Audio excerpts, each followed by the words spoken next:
Bonjour les petits, bonjour les grands, bonjour tout le monde. Aujourd'hui, nous allons vous conter l'histoire ou la légende qui a donné son nom à notre ville Saint-Quentin. Cette histoire s'est déroulée il y a très longtemps, vers la fin de l'an 200, c'est-à-dire au IIIe siècle de notre ère. Aujourd'hui, nous sommes au XXIe siècle. Imaginez-vous qu'un siècle dure 100 ans. Cela fait vraiment très très longtemps. Notre ère débute en l'an 0, avec la naissance de Jésus, le Christ, fils de Dieu, à l'origine de la religion chrétienne. Notre histoire se situe environ 200 ans après la naissance du Christ, alors que notre pays s'appelait la Gaule. À cette époque, ses habitants, les Gaulois, adoraient plusieurs dieux celtes. Ces derniers étaient très nombreux. Il y avait Taranis, le dieu du ciel, Totates, le dieu de la paix et de la guerre, Esus, dieu de la végétation et de la richesse, Cernunnos, au crâne de cerf, était le dieu de la fécondité et du renouveau des forces, et bien d'autres divinités encore. À cette même période, le peuple romain occupait un vaste territoire dirigé par les empereurs Maximien et Dioclétien. Le peuple romain adorait également plusieurs dieux. Les leurs s'appelaient Mercure, le plus grand, représenté par de nombreuses statues. Il était l'inventeur des arts, le guide sur les routes, dans les voyages. Il possédait un grand pouvoir en ce qui concerne l'argent et le commerce. Apollon, quant à lui, chassait les maladies. Minerve enseignait les arts et les métiers. Jupiter régnait sur l'empire du ciel. Mars régissait les guerres. Et bien d'autres divinités aussi. Vers la fin du IIIe siècle, cela fait donc plus de 1700 ans aujourd'hui, que Quentin, citoyen de Rome et fils de sénateur, se rend avec plusieurs compagnons en Gaule afin de prêcher l'évangile. L'évangile signifie la bonne nouvelle pour les chrétiens. Ce mot désigne la présence du Christ sur terre, venu sauver les hommes, afin d'accéder au royaume éternel. Un grand nombre de chrétiens étaient persécutés à cause de la foi qu'ils vouaient à Jésus-Christ. Ils étaient enfermés, torturés ou livrés aux flammes, des bûchers et bien d'autres horreurs encore. C'est à cette époque que le bienheureux Quentin, accompagné de Saint Lucien et les saints Crépin, Victoris, Fucien, Piaton et Régulus, arrivent à la ville des Gaules nommée Amiens. Ils décidèrent du lieu où chacun devrait fixer son séjour habituel.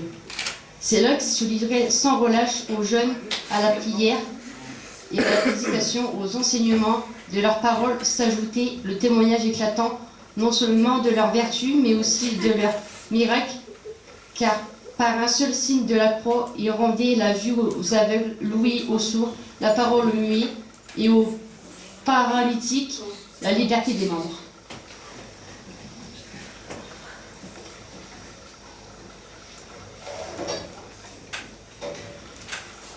Jusqu'au jour, un certain Rictuvar fut nommé par l'empereur Maximien, préfet des Gaules.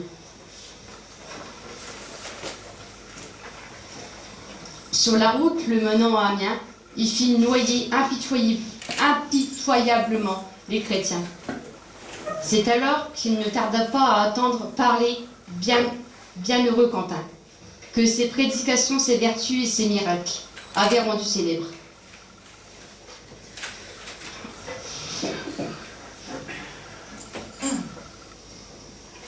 Aussitôt, il ordonna qu'on le saisisse et qu'on le jette chargé de chaînes au fond de la rocher.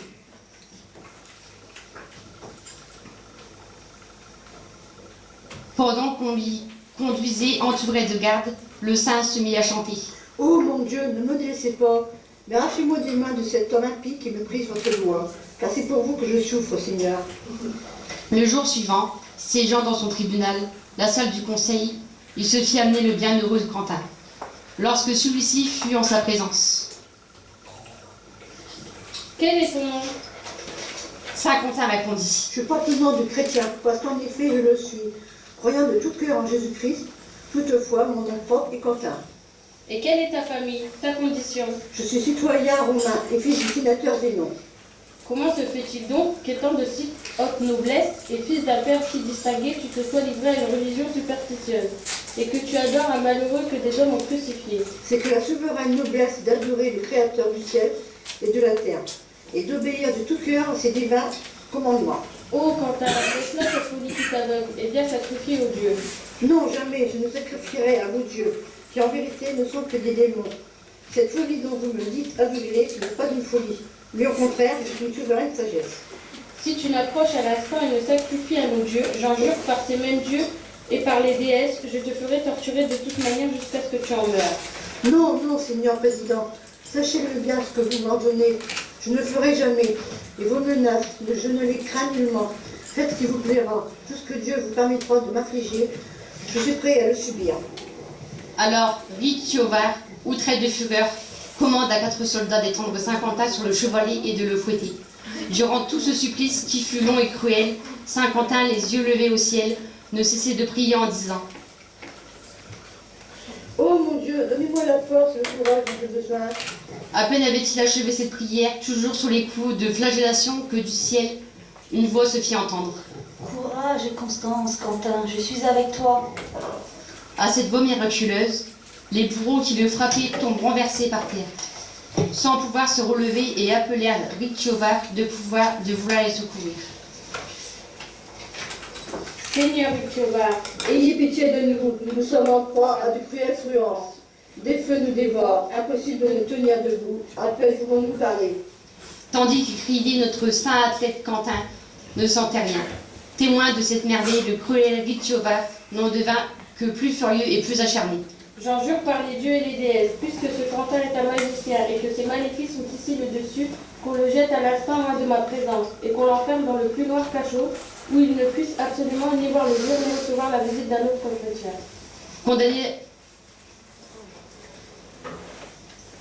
Condamné à l'obscurité de sa prison, Quentin se livra au sommeil. Un ange lui apparut qui lui dit: Quentin, levez-vous et allez sans crainte au milieu de la ville, consoler et fortifier le peuple dans la foi de notre Seigneur Jésus-Christ. Quentin s'éveille et se lève, puis va droit au lieu que l'ange lui avait désigné. De toutes parts, le peuple accourt et l'environne. 600 personnes se convertirent, cependant les gardes de la prison s'étant réveillés et ne voyant plus le bienheureux Quentin, quoique les portes fussent toutes fermées, coururent à sa recherche et le retrouvèrent au milieu de la foule. À ce spectacle, émus de frayeur et d'admiration, eux-mêmes se convertirent à la foi tellement qu'ils ne craignirent pas de proclamer devant Ritiovar ce qui venait de se passer, en se moquant et de ses dieux et de ses adorateurs. Oui, en vérité, il est grand le Dieu des chrétiens. C'est en lui qu'il faut croire. Vos dieux ne sont que mensonges et simulacres. À ces mots, le préfet Ritiovar est transporté de colère. Ainsi donc, comme je vous vois, vous voilà aussi devenu magicien?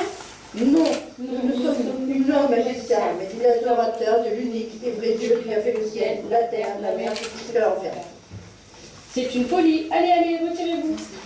À peine était-il sorti que Ritiovar, courroucé à l'excès et dans une sorte d'anxiété furieuse, se mit à chercher en tous sens de nouvelles tortures contre le bienheureux martyr. Il ordonne qu'on lui amène le bienheureux Quentin, et prenant un langage doux et flatteur. Noble et généreux Quentin, je l'avoue, je ne puis m'empêcher de rougir de honte. Écoute donc mes salutaires conseils. Sacrifie à nos dieux et tout de suite. Je ferai en sorte que notre très auguste empereur te restitue tous tes biens. Par ces paroles si flatteuses, Ritiovar espérait renverser sa résolution de combattre jusqu'à la mort. Mais Quentin ne capitula point. Alors Ritiovar, ne pouvant plus douter que le saint martyr de Dieu ne fût inébranlable, lui dit: Donc, Quentin, voilà le parti que tu as choisi. Tu aimes mieux mourir que de vivre? Oui, plutôt mourir pour Jésus-Christ que de vivre hélas pour ce triste monde. Alors Ritiovar, furieux hors de lui-même et prenant à témoin les dieux et les déesses. Quentin, je te jure, non, je n'aurai nulle pitié de toi et sans plus tarder, je vais ordonner ton châtiment. Ritiovar, alors dont la fureur ne faisait que s'enflammer de plus en plus, ordonna toutes sortes de tortures à infliger au pauvre Quentin. Toutes plus horribles les unes que les autres, mais ces cruels supplices ne suffisent pas encore à assouvir la rage féroce et la soif insatiable de Ritiovar. Et le bienheureux Quentin, en présence de ces nouveaux supplices, se contenta de dire: Que vos paroles sont douces à mon palais, lui, et plus agréables que le miel le plus exquis. À ces mots, le préfet Ritiovar ajouta ajoutant le serment à la menace. Par les dieux très puissants, Jupiter et Mercure, par le soleil et la lune, par Asclépius et Hippocrate, je le jure, je te ferai conduire à Rome, chargé de chaînes pour être présenté aux empereurs. Là, tu recevras le digne châtiment pour avoir déserté Rome et être venu te cacher dans ses contrées.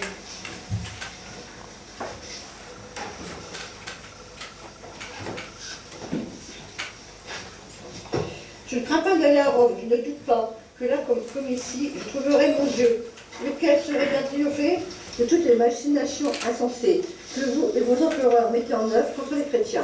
Quant à moi, cependant, je n'ai la confiance et la certitude. C'est ici, dans cette province, que je terminerai ma laborieuse carrière.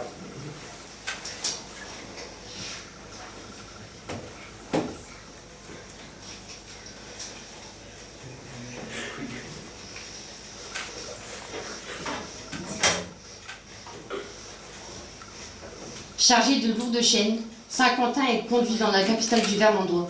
Parvenu dans une ville connue anciennement sous le nom d'Augusta Vermandorum, ou capitale du Vermandois. Les soldats qui escortaient le bienheureux Quentin reçurent l'ordre d'y attendre le préfet. Ritiovar y arriva le jour suivant et se fit amener le bienheureux Quentin.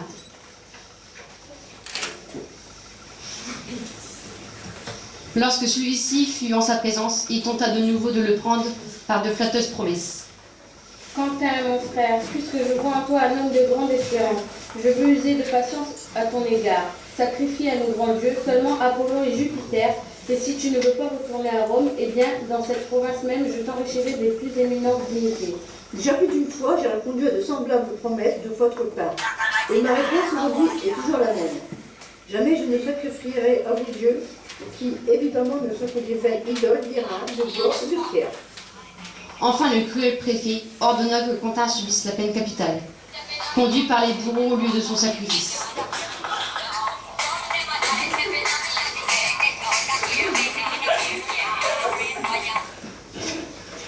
Pardon. Le bienheureux martyr leur demanda comme une grâce de pouvoir prier quelques instants. Cette prière terminée, il présenta le coup aux exécuteurs en disant « Faites maintenant ce qui vous a été ordonné. » C'est ainsi que le bienheureux Quentin fait son entrée dans le ciel. Quant à son corps, le préfet Ritiovar le fit garder d'abord avec le plus grand soin, puis secrètement, pendant les silences de la nuit, le fit jeter dans les eaux de la Somme, avec ordre de le charger de terre, de plomb et de vase, pour le maintenir au fond du fleuve, de peur que de fervents chrétiens ne viennent à le découvrir et lui rendissent les honneurs de la sépulture, avec toute la vénération que méritait à juste titre un si grand et si glorieux martyr. Pendant 50 ans environ, il demeura englouti au fond de l'eau. 50 ans plus tard, une dame romaine, Eusébie, voit en songe Dieu qui lui ordonne de se rendre à Augusta Vermandorum. Là, le miracle s'accomplit. Le corps et la tête du saint émergent des eaux qui les avaient engloutis. D'aveugle qu'elle était Eusébie, retrouve l'usage de ses yeux. Quand on veut transporter les reliques de Quentin, le convoi se fait si lourd qu'il est impossible de le mener au-delà de la colline. À cet endroit, on élève une chapelle qui cédera la place à plusieurs églises successives. Le bourg de Saint-Quentin naît progressivement autour de ce lieu. Saints, les fidèles, viennent en pèlerinage et croient en une guérison miraculeuse possible. C'est à cet endroit que fut édifiée la basilique et où on peut y voir encore des reliques de Saint-Quentin. C'est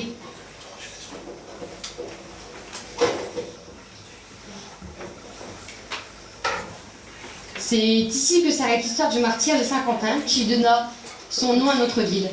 Nous vous remercions de votre présence et de votre attention. Ce spectacle vous a été présenté par les bénéficiaires de l'action Chemin d'Horizon qui ont participé à sa réalisation tant sur la fabrication des marionnettes, des planches, des costumes, etc. Nous remercions également Ahmed du chantier d'insertion de la Dermas pour la réalisation du castelet.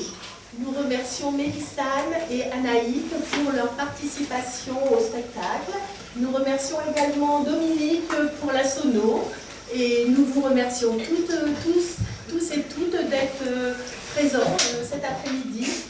et bon après-midi à vous. Bon appétit. Bravo.